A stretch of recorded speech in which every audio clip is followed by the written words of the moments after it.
Hi guys, bit of a long and rambling video this time. I apologise. This time we are taking out some of the debug code and we are putting in some real code.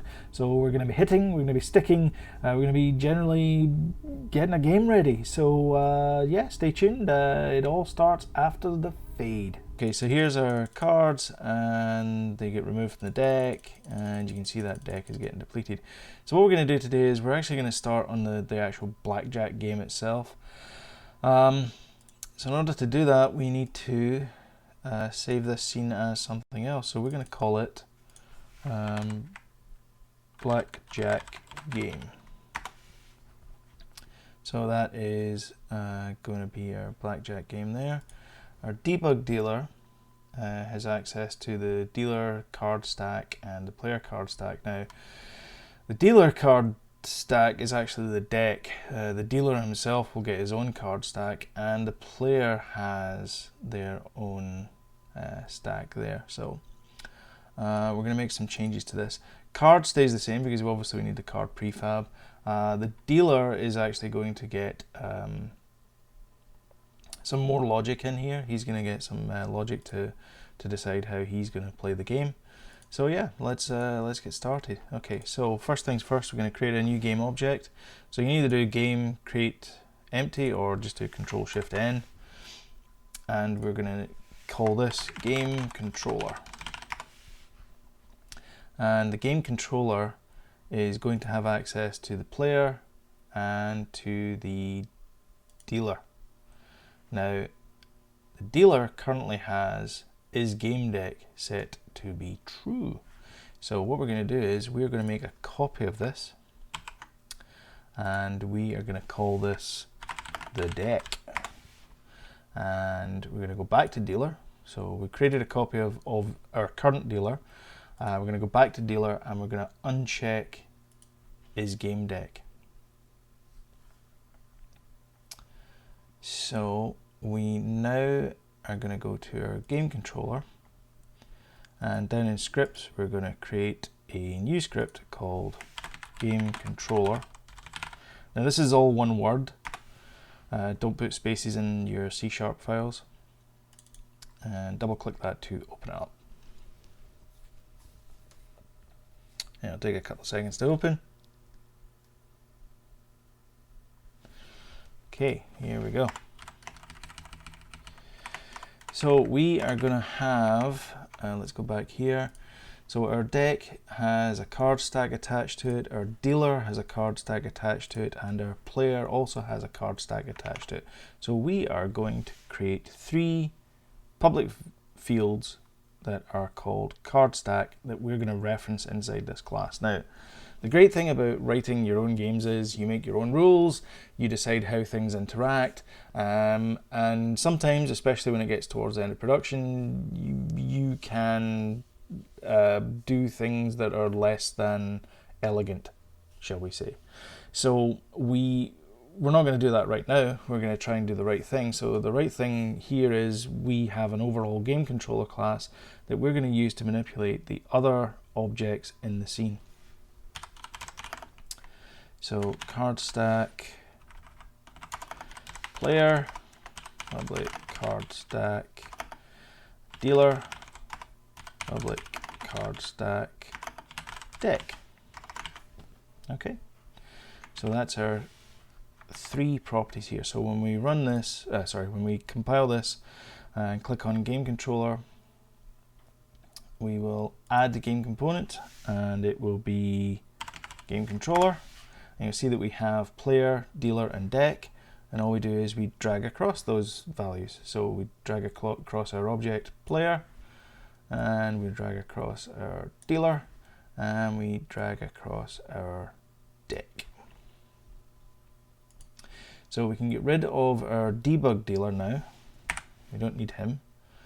And we have our player, we have our card prefab, we have our dealer, we have our main camera, and we have our deck. Okay, so if we run this, nothing's going to happen. We shouldn't get any crashes, nothing should happen. The only thing that should appear is the deck, because we still have our deck that is now pre-filled. So our player, where does he start? He starts at -4, 2, and 0. And the deck starts at -4, 0, and 0. So our dealer should probably start on the other side there. So we're going to make him -2, I guess. -2. Okay. So the basic rules of Blackjack are cards dealt to each player. First player hits sticks and technically goes bust as well. Turn and must have minimum of 17 score for hand before they can stick.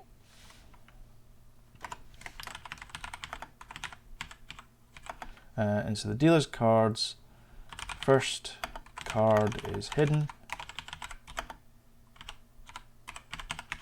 subsequent cards are facing. Okay, so this is just a basic note for us so that we know what we're doing here. So we're going to create a method called start game. Start game. Actually, we can make this private because it's only ever going to be called internally. So our start game is going to be very simple. It's going to deal 1 card to the player, 1 card to the dealer, 1 card to the player, 1 card to the dealer. Less than 2, I++. So standard for loop. And then what we're going to do is we are going to deal a card from the deck. So we're going to do player dot how do we do this again? Oh, it's been so long.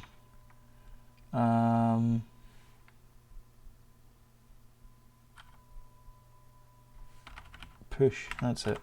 So we have pop and push. So we are pushing something that we get from the deck. That's us. Remember it now. Oh, this is why you shouldn't leave things for 2 weeks. And this is a classic example of when you leave your code for 2 weeks, you come back and you go, what am I doing here? So anyway, so our player now gets a card that's been popped from the stack of the deck. Okay, and the dealer, he also gets a card from the deck. Now you see how this is going to alternate. It's going to do player, dealer, player, dealer.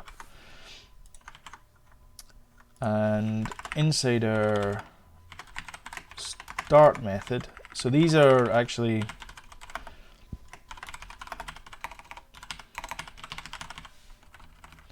we'll shove this inside a region. So when we start, when this mono behavior starts, we are going to start the game. So by starting the game, this is what we're doing here. So now when we run the game,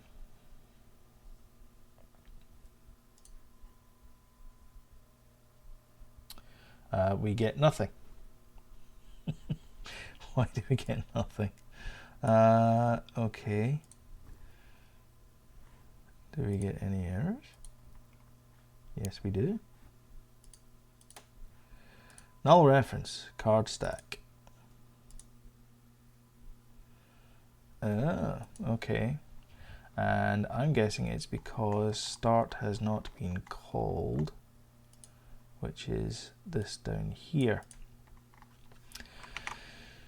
So this is part of the knowing where these cards get called is a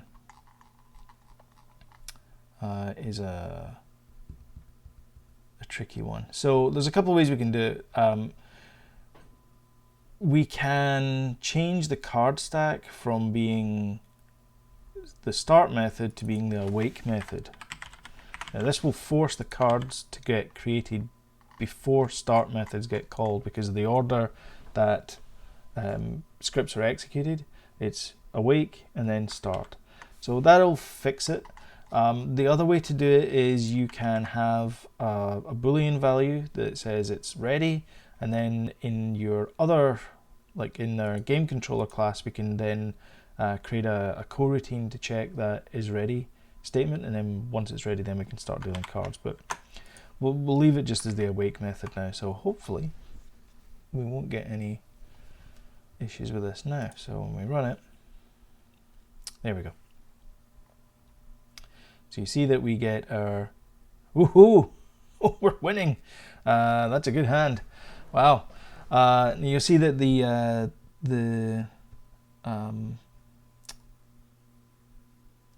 oh, we need to change a couple of properties here. So you see that the dealer actually has both cards face down, because we've actually told it to be face down, and also the offset is the same as if it was the deck of cards. So we want to change that there. So the player, the card offset is 0.2, so we're going to make the offset the same as the dealer, and then we're only going to make the card face up if it's the second card or subsequent cards. So there's a couple of ways we can do that. I'm just going to, thoughts. Now we could do it inside the push method. Let's make it inside the push method. So we'll go to the push method description. By the way, that's a handy shortcut to have. If you're inside Visual Studio, you can actually go to definition. Actually, you can peek definition as well, but you can also go to definition. So you can press F12 and it takes you straight to there. Okay, so that is in our card stack.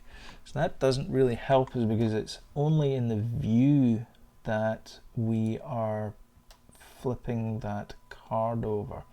So in our view, where's our view? Card stack view,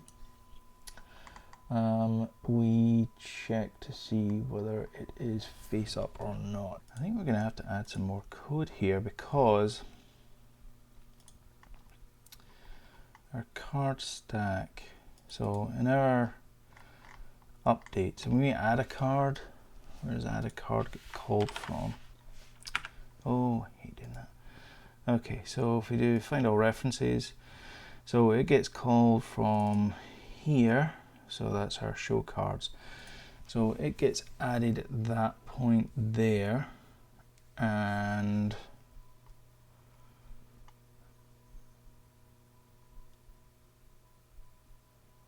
see, we're only showing it if it's face up, and face up is an overall. So that's really no good to us, because we actually want to have it so that we can toggle each and every one of these cards to being face up or face down. So, okay, we have to do some work here. Alright, okay, so when we add to the card stack, our card stack view is going to be face up. So if it's not face up, we're going to have to toggle these values. Okay, I'm okay with that. Okay, so we have our fetched cards here, which is our dictionary, which is an integer, and then the game object. So we have a reference to our game object here, which is our fetched cards. Let's create another dictionary. This time we're going to go around the other way. And again, I'm just thinking this off the hoof. We can optimize this later on, but it's just a way to get what we want right now. So this time I want to have a game object dictionary that has a Boolean value that says whether the value is off or on. In fact, let's do it the right way. So let's create another class here. So we have our game object class, which is our fetch class, and then we have our, let's create a class called card view. So we're going to call this card view. We don't have anything else called card view. Oh dear. Cannot spell card view. Okay.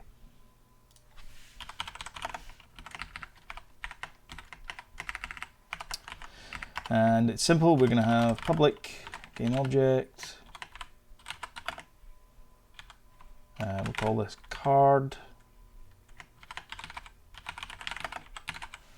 And public boolean is face up.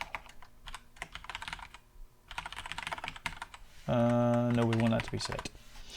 And we're going to resolve that using the Unity engine, and we are going to organize and remove unused usings. Public card view, game object card, and we'll default is face up to being false. So card equals small letter card is face up equals false. Okay, so that's our new class that we are going to reference in another one, because we could do it the other way. We could create another dictionary and all that kind of stuff, but let's do it the right way the first time, or at least try and do it the right way the first time. So we have our card view here. So if we go back to our card stack view, instead of game object, we want this to be our card view. And we'll need to change all our references to that. And down here it'll say destroy whatever that is. So instead of destroy whatever fetch cards card index is, we are going to change that to the card, because it's now an instance of this card view class. And then we're going to remove that card index, which is fine because that does everything that we need it to do. And then in our other one, our add card, let's see what we have down here, which is card index card copy. So the card copy is our game object up here. So instead we're going to do new card view. Oh dear.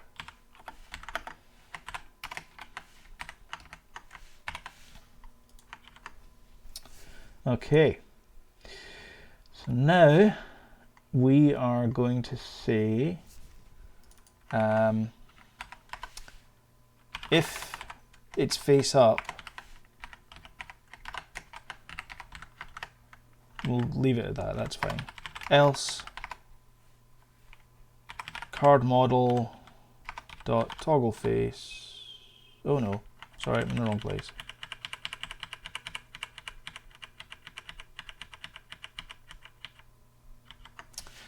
Okay, we'll just leave it at that, because we actually want to make everything default to being face up or face down. So you remember that we have a property over here that says face up. So all our values for our dealer is face down, and our deck is also face down, but our player is face up because they're the one playing the game, and they need to know what cards they have, they need to know what resources are available to them so that they can determine whether they're going to hit or stick or miss or whatever they're going to do. Miss? Anyway, so that does that there. Our card stack view though, we are going to have to add another value here, another method here. And we are going to call it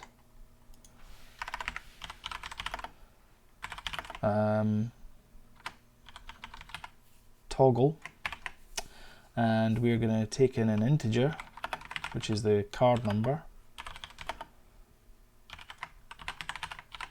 and true whether it's face up or not. And what we're going to do is we're going to do two things. We're going to assume that we have a card here, which we have because we're the ones controlling which cards get selected and so forth. We can come back and visit that if it's a problem later on. But we're going to set our card view to be true. So we just do fetch cards, card dot is face up equals is face up, which is fine. And now in our update, we need to go to our show cards and you'll see that we have deck get cards, blah blah blah blah, and then we have our add card. Now our add card, where are we doing this here? Are we doing this every single time? I don't think we are.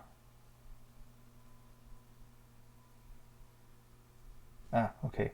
So if fetch cards contains index card key, return. However, before that, we need to decide if we're going to toggle it or not. So if our stack is by default not face up, we're going to check to see if the card itself is face up.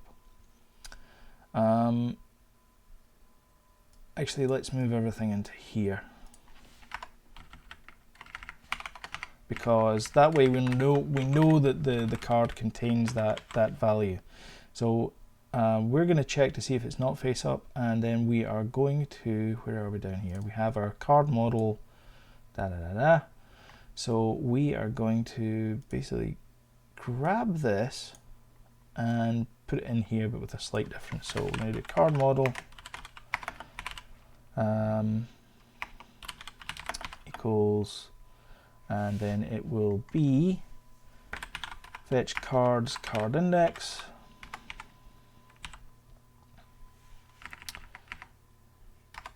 card.get component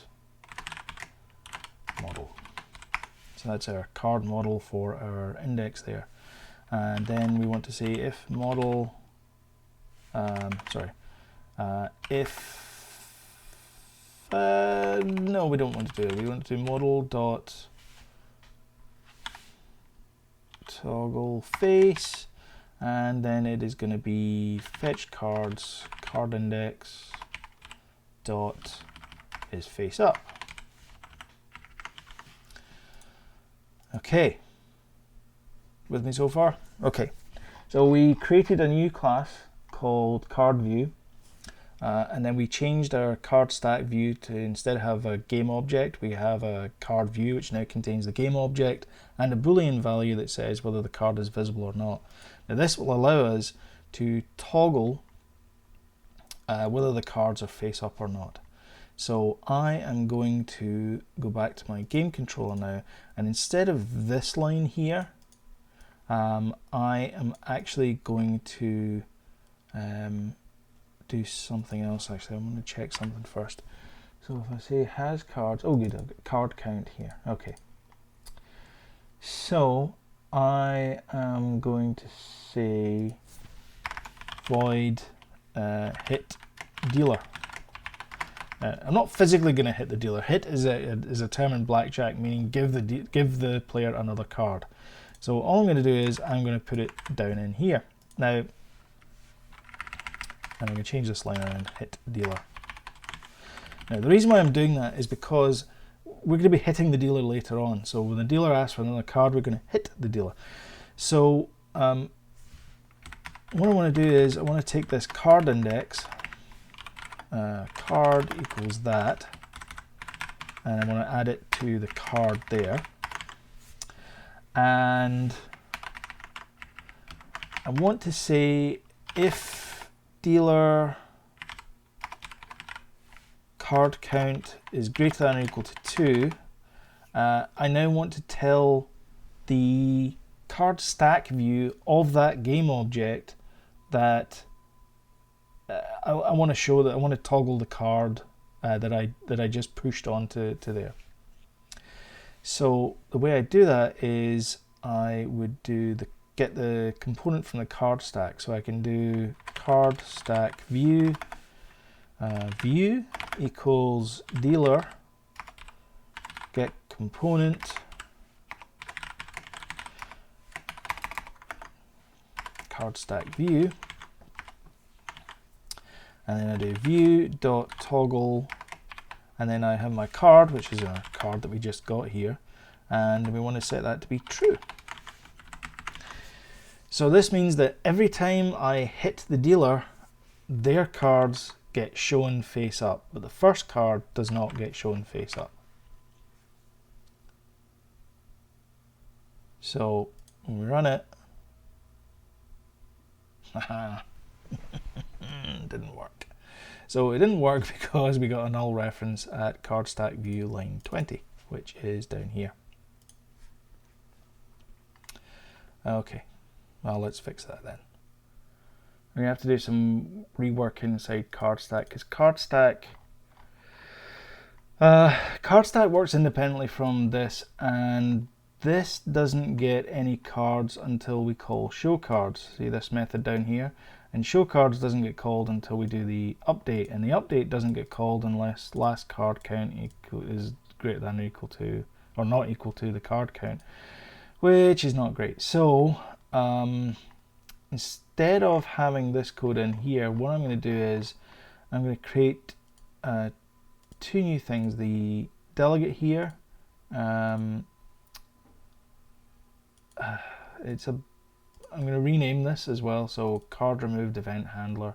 I'm actually going to change that to card event handler, and I'm going to rename that to all of that. And I am going to change that to card event delegate, and this is now going to get changed to card event args, and we rename that, and card event args. Okay, and then in our card stack we have a public event here called card removed, and you see that that rename works wonders. It actually changed it to that, so we're going to call public event card event handler. So it's the same handler, it means it's got the same arguments. I'm going to create one called card added, and then in our push we're going to say if card added not equals to null, card added this, comma new card event args card.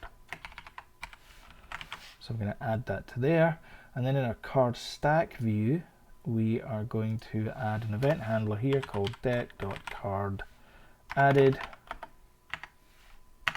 and we'll create a new event handler, and the new event handler will actually be calling this down here.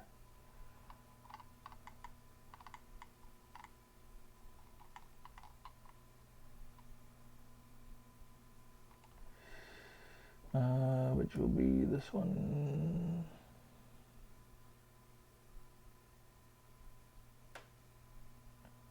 here.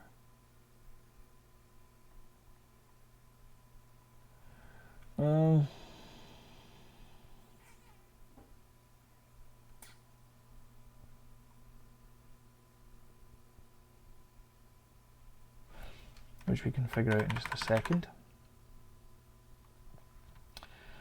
So in our add cards there, we are going to choose add card, takes in the temporary vector and the card index, which is going to be e.cardIndex, and then the card count is going to be our card stack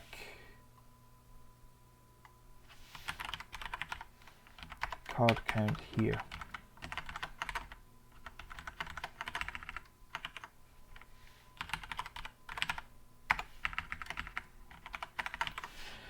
Okay, so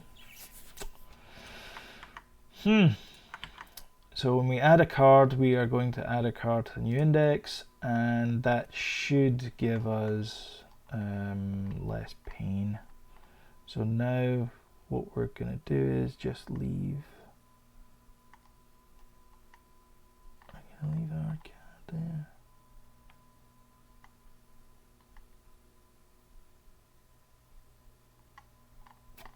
Do we need show cards? Probably not. Let's take that out just now.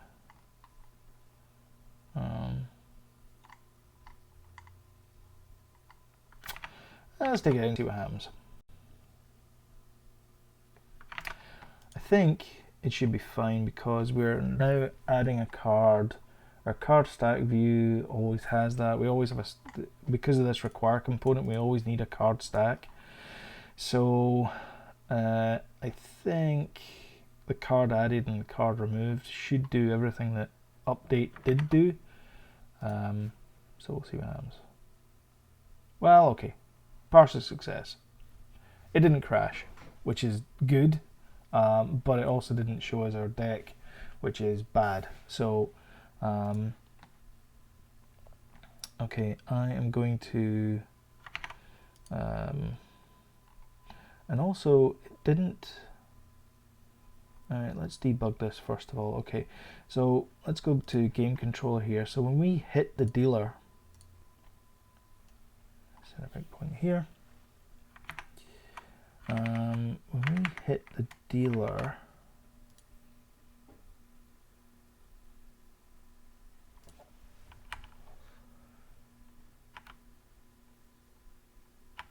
so the card count is 1 just now.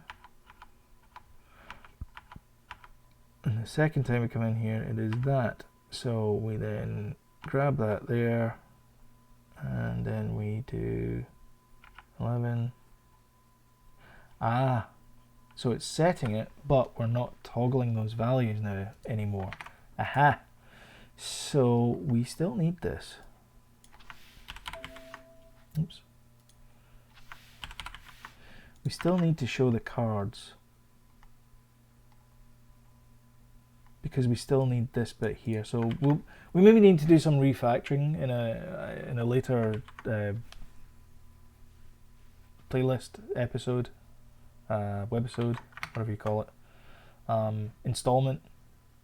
But we'll leave it in just now, and this should get us our deck. Now, you see we still have it's doing that weird thing again. Remember, it did that weird thing.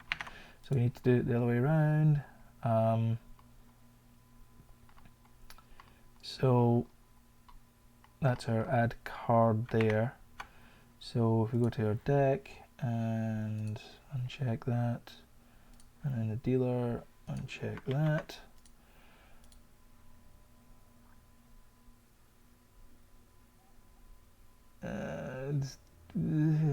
It's working, but not the way I was thinking it was working. Maybe if we just do reverse layer order, that one. Okay, we'll figure this graphical glitch out in a later episode. But anyway, okay, so we have our. So now we're kind of on track. We have our deck in the middle, we have our dealer down here, and we have our player up here. So we just need a button that allows people to hit or stick. So we're going to add a couple of temporary buttons just now, because this episode is I'm 8 minutes on this section, and I've had a couple of breaks in between. So we're getting up there again. We're sailing through the stratosphere. Okay. Alrighty. So we've refactored quite a bit here. So what we'll do is we'll have we'll put back in our game controller down here. Okay, so game object UI, and then we'll have a button up here, which is now added it. And bring that to full screen. There we go. So there's full screen. Here's our button, and I'm going to place this button here-ish, I guess. And I'm going to call this button hit button. Very enlightening of me.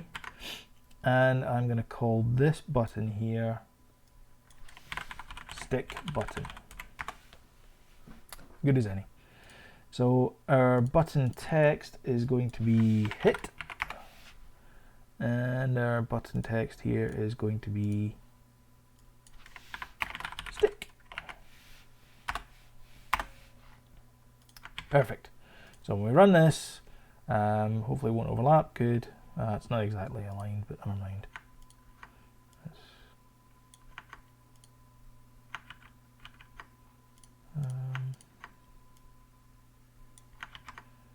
See if that aligns it a little bit better. There you go, not bad. Okay, so our hit and stick there. So if we go back to our game controller, our public methods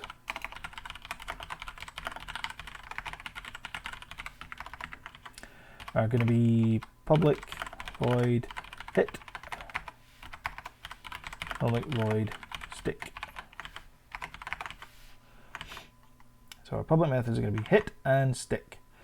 So we are going to wire those up. So the easiest way to wire them up is click on the hit button, go down to list empty, click on the little plus, add to list, choose your object, which is going to be our game controller, and then choose game controller hit. Dead easy. There you go, that's it. You've wired up an event. And the same thing, you go down to here and click on game controller, and then go down to game controller, and you want that to be stick.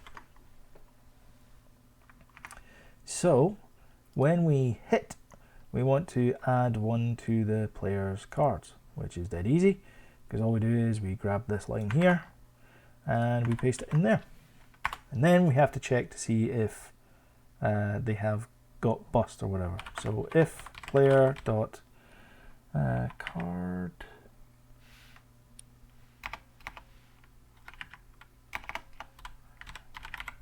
and value is greater than 21, to do the player is bust. Okay.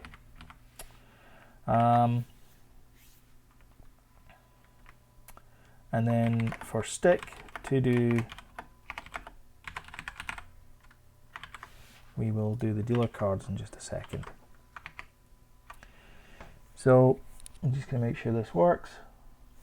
Actually, if the player hand value is greater than 21, what we want to do is we want to say, we want to have access to these buttons so we can actually turn them off. So if we go back to our game controller here, we need to have public button, hit button, stick button. So you need to do resolve Unity UI. Sorry, save it. And then go back to our game controller, and it takes a couple of seconds to update, and drag our hit button and our stick button.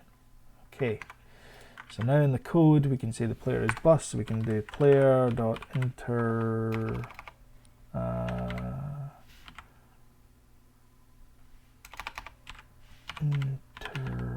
what the heck is that called again?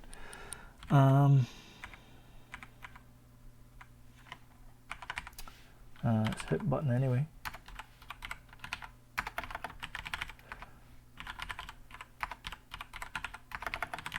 So we want to disable the player's actions, because once they've reached over 21, you've lost. So I'm at 18 now, so if I click on hit, I'm probably going to get bust unless I get a 3. Or 1, or 2.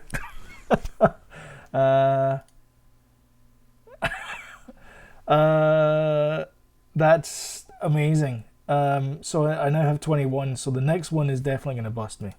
There you go, I'm bust. Wow. What are the chances of that? So now you can see that we've disabled our user actions here, so they can't click anymore. So it's a good way to stop that. So how do we get the dealer to play? Well, actually we'll do a coroutine for this one, because we'll make it a little bit kind of suspenseful will be like da da da. So there'll be like a second in between each of these ones. So dealer's turn. So we'll just call it dealer's turn. And we will do void dealer's turn.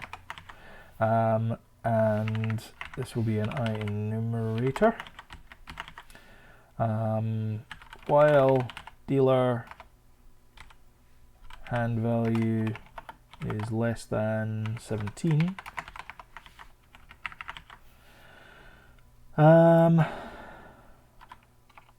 we will do dealer dot, oh no we don't, we do hit dealer.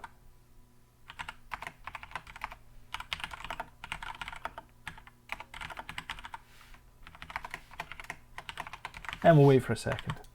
So while the dealer has a hand value of less than 17, we're going to hit the dealer, and then we're going to wait for a second, then we're going to hit the dealer again until they get to 17. But only once the player has stuck. So again, we are going to disable the player's hands, because obviously we don't want them, their turn's over, and we don't want them to play any more part in the game. Okay, so I have 20 there, so I'm going to click on stick. So you see we now have 8, and we don't know what this other card is, so we need to flip that other card. So there's a couple ways we can do this. We will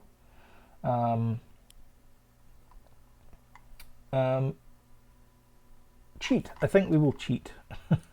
So we will do int dealer's first card,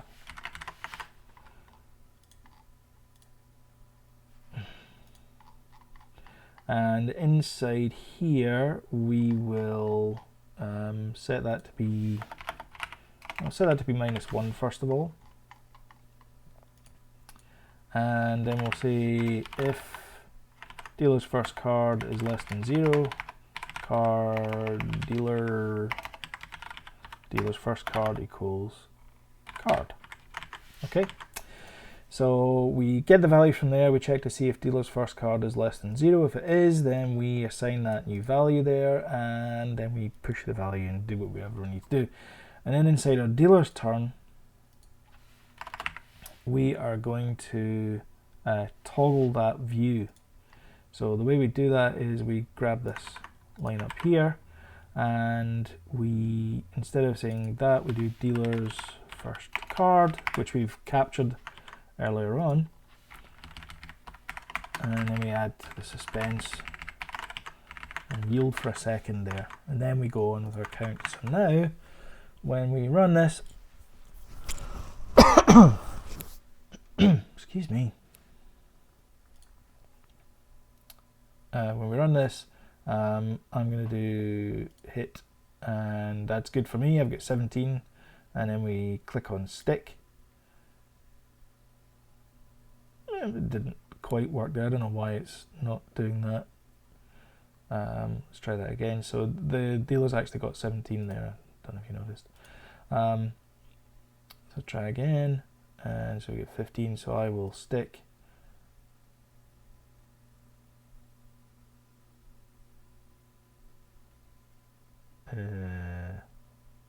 Okay.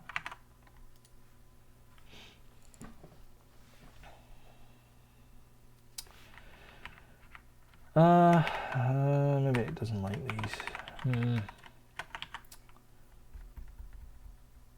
I don't know why it wouldn't like that. Oh, okay. That's just for.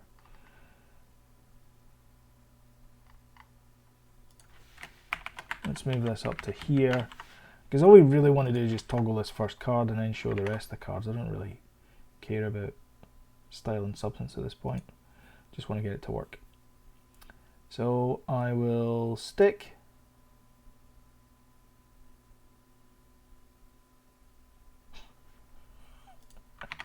Oh dear. Why?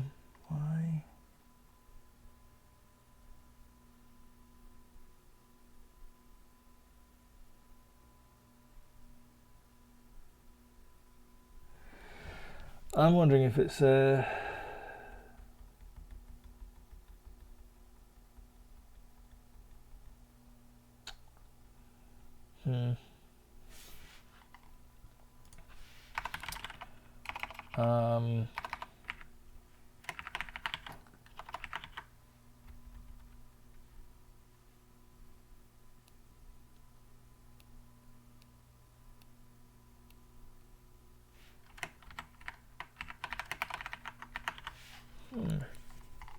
it's a tricky one, this one. So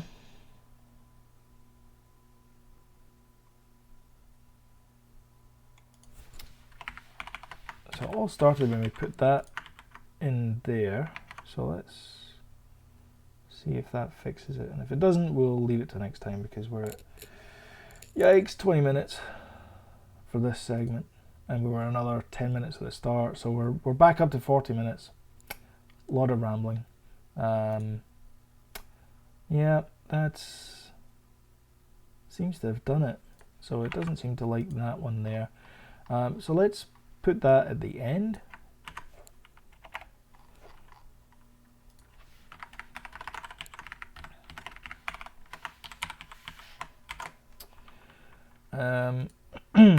Traditionally, I mean, you would have the card at the start. I don't know why I ran that there. Sorry.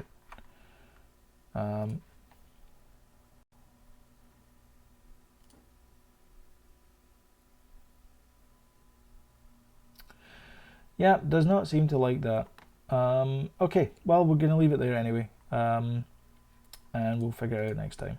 Hi guys, thanks for watching. As usual, we had a few problems this episode. I kind of like having it off the cuff. I don't really like the. I mean, I do cuts. I do, especially when it's prolonged cuts, when I kind of walk away and have a think about things. But for the most part, I kind of like the off the cuff approach to this, because you kind of see the inner workings of someone programming. And not everything goes swimmingly the first time, and I kind of think that these kind of things that do work first time are kind of fake, or at least heavily scripted. So I don't know. If you like it, give me a comment below. If you do like it, you can also click on the beep. And if you don't like it, give me the Nero. And if you don't like it, please let me know. Please comment down below and so forth. If you want, you can follow me on Twitter. I'm up there. And you get tweets from me when I throw a video up. And if you want to subscribe, you can also subscribe, which is down there, I believe. Down on the button down there. So yeah, until next time, thanks very much for watching. Another long video this time. Yeah, thanks very much. Catch you next time.